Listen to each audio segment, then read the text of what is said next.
Rich Dad, Poor Dad. What the rich teach their kids about money that the poor and middle class do not. By Robert T. Kiyosaki.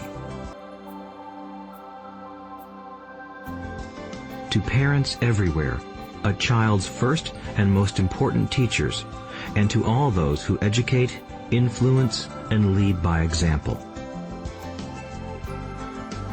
Acknowledgements. How does a person say thank you when there are so many people to thank? Obviously, this book is a thank you to my two fathers, who were powerful role models, and to my mom, who taught me love and kindness. The person most responsible for this book becoming a reality is my wife, Kim, my partner in marriage, business, and in life. She makes my life complete. Introduction. Rich Dad, Poor Dad. Having two dads offered me the choice of contrasting points of view, one of a rich man and one of a poor man. I had two fathers, a rich one and a poor one. One was highly educated and intelligent. He had a PhD and completed 4 years of undergraduate work in less than 2 years. He then went on to Stanford University, the University of Chicago, and Northwestern University to do his advanced studies, all on full financial scholarships. The other father never finished the 8th grade. Both men were successful in their careers, working hard all their lives. Both earned substantial incomes, yet one always struggled financially. The other would become one of the richest men in Hawaii. One died, leaving tens of millions of dollars to his family, charities, and his church. The other left bills to be paid. Both men were strong, charismatic, and influential. Both men offered me advice, but they did not advise the same things. Both men believed strongly in education, but did not recommend the same course of study. If I had had only one dad, I would have had to accept or reject his advice. Having two dads offered me the choice of contrasting points of view, one of a rich man and one of a poor man. Instead of simply accepting or rejecting one or the other, I found myself thinking more, comparing, and then choosing for myself. The problem was that the rich man was not rich yet, and the poor man was not yet poor. Both were just starting out on their careers, and both were struggling with money and families. But they had very different points of view about money. For example, one dad would say, "The love of money is the root of all evil." The other said, "The lack of money is the root of all evil." As a young boy, having two strong fathers, both influencing me, was difficult. I wanted to be a good son and listen, but the two fathers did not say the same things. The contrast in their points of view, particularly about money, was so extreme that I grew curious and intrigued. I began to start thinking for long periods of time about what each was saying. Much of my private time was spent reflecting, asking myself questions such as, why does he say that? And then asking the same question of the other dad's statement. It would have been much easier to simply say, yeah, he's right, I agree with that. Or to simply reject the point of view by saying, the old man doesn't know what he's talking about. Instead, having two dads whom I loved forced me to think and ultimately choose a way of thinking for myself. As a process, choosing for myself turned out to be much more valuable in the long run than simply accepting or rejecting a single point of view. One of the reasons the rich get richer, the poor get poorer, and the middle class struggles in debt is that the subject of money is taught at home, not in school. Most of us learn about money from our parents, so what can poor parents tell their child about money? They simply say, stay in school and study hard. The child may graduate with excellent grades, but with a poor person's financial programming and mindset. Sadly, money is not taught in schools. schools focus on scholastic and professional skills, but not on financial skills. This explains how smart bankers, doctors, and accountants who earned excellent grades may struggle financially all of their lives. Our staggering national debt is due in large part to highly educated politicians and government officials making financial decisions with little or no training in the subject of money.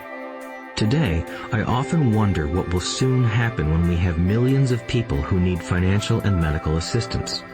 They will be dependent upon their families or the government for financial support. What will happen when Medicare and Social Security run out of money? How will a nation survive if teaching children about money continues to be left to parents, most of whom will be, or already are, poor? Because I had two influential fathers, I learned from both of them. I had to think about each dad's advice, and in doing so, I gained valuable insight into the power and effect of one's thoughts on one's life. For example, one dad had a habit of saying, "I can't afford it." The other dad forbade those words to be used. He insisted I ask, "How can I afford it?" One is a statement, and the other is a question. One lets you off the hook, and the other forces you to think. My soon-to-be rich dad would explain that by automatically saying the words, "I can't afford it," your brain stops working. By asking the question, "How can I afford it?" your brain is put to work. He did not mean that you should buy everything you want. He was fanatical about exercising your mind, the most powerful computer in the world. He'd say, "My brain gets stronger every day because I exercise it. The stronger it gets, the more money I can make." He believed that automatically saying, "I can't afford it," was a sign of mental laziness. Although both dads worked hard, I noticed that one dad had a habit of putting his brain to sleep when it came to finances, and the other had a habit of exercising his brain. The long-term result was that one dad grew stronger financially, and the other grew weaker. It is not much different from a person who goes to the gym to exercise on a regular basis versus someone who sits on the couch watching television. Proper physical exercise increases your chances for health, and proper mental exercise increases your chances for wealth. My two dads had opposing attitudes, and that affected the way they thought. One dad thought that the rich should pay more in taxes to take care of those less fortunate. The other said, taxes punish those who produce and reward those who don't produce. One dad recommended, study hard so you can find a good company to work for. The other recommended, study hard so you can find a good company to buy. One dad said, the reason I'm not rich is because I have you kids. The other said, the reason I must be rich is because I have you kids. One encouraged talking about money and business at the dinner table, while the other forbade the subject of money to be discussed over a meal. One said, when it comes to money, play it safe. Don't take risks. The other said, learn to manage risk. One believed, our home is our largest investment and our greatest asset. The other believed, my house is a liability, and if your house is your largest investment, you're in trouble. Both dads paid their bills on time, yet one paid his bills first, while the other paid his bills last. One dad believed in a company or the government taking care of you and your needs. He was always concerned about pay raises, retirement plans, medical benefits, sick leave, vacation days, and other perks. He was impressed with two of his uncles who joined the military and earned a retirement and entitlement package for life after 20 years of active service. He loved the idea of medical benefits and PX privileges the military provided its retirees. He also loved the tenure system available through the university. The idea of job protection for life and job benefits seemed more important at times than the job. He would often say, I've worked hard for the government and I'm entitled to these benefits. The other believed in total financial self-reliance. He spoke out against the entitlement mentality and how it created weak and financially needy people. He was emphatic about being financially competent. One dad struggled to save a few dollars. The other created investments. One dad taught me how to write an impressive resume so I could find a good job. The other taught me how to write strong business and financial plans so I could create jobs. Being a product of two strong dads allowed me the luxury of observing the effects different thoughts have on one's life. I noticed that people really do shape their lives through their thoughts. For example, my poor dad always said, "I'll never be rich," and that prophecy became reality. My rich dad, on the other hand, always referred to himself as rich. He would say things like, "I'm a rich man and rich people don't do this."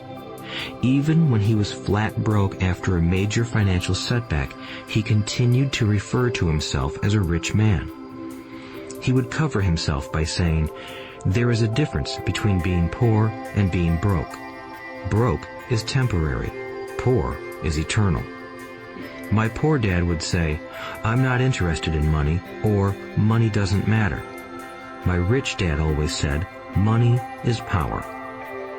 The power of our thoughts may never be measured or appreciated, but it became obvious to me as a young boy that it was important to be aware of my thoughts and how I expressed myself. I noticed that my poor dad was poor, not because of the amount of money he earned, which was significant, but because of his thoughts and actions. As a young boy having two fathers, I became acutely aware of being careful about which thoughts I chose to adopt as my own. Should I listen to my rich dad or to my poor dad? Although both men had tremendous respect for education and learning, they disagreed about what they thought was important to learn. One wanted me to study hard, earn a degree, and get a good job to earn money.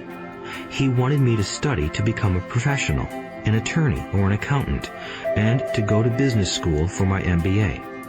The other encouraged me to study to be rich, to understand how money works, and to learn how to have it work for me. "I don't work for money" were words he would repeat over and over. "Money works for me." At the age of 9, I decided to listen to and learn from my rich dad about money. In doing so, I chose not to listen to my poor dad, even though he was the one with all the college degrees. A lesson from Robert Frost. Robert Frost is my favorite poet. Although I love many of his poems, my favorite is The Road Not Taken. I use its lesson almost daily. The Road Not Taken. Two roads diverged in a yellow wood, and sorry I could not travel both.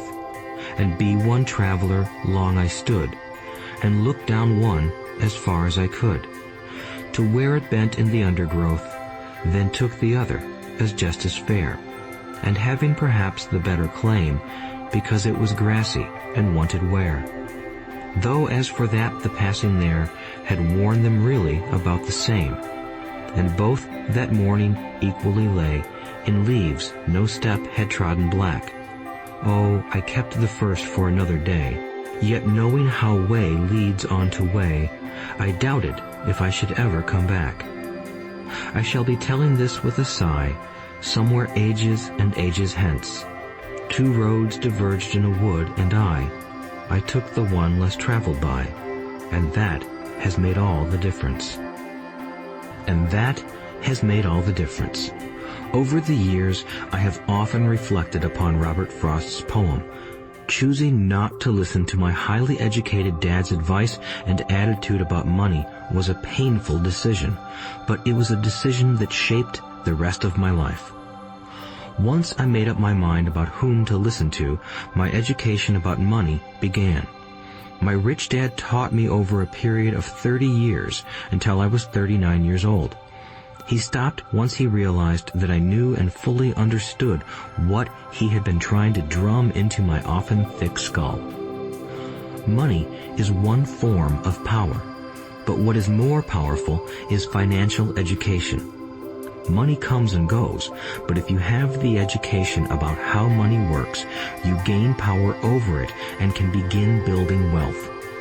The reason positive thinking alone does not work is because most people went to school and never learned how money works. So they spend their lives working for money. Because I was only 9 years old when I started, the lessons my rich dad taught me were simple. And when it was all said and done, there were only 6 main lessons, repeated over 30 years. This audiobook is about those 6 lessons, put as simply as possible, just as simply as my rich dad put forth those lessons to me. The lessons are meant not to be answers, but guideposts that will assist you and your children to grow wealthier no matter what happens in a world of increasing change and uncertainty.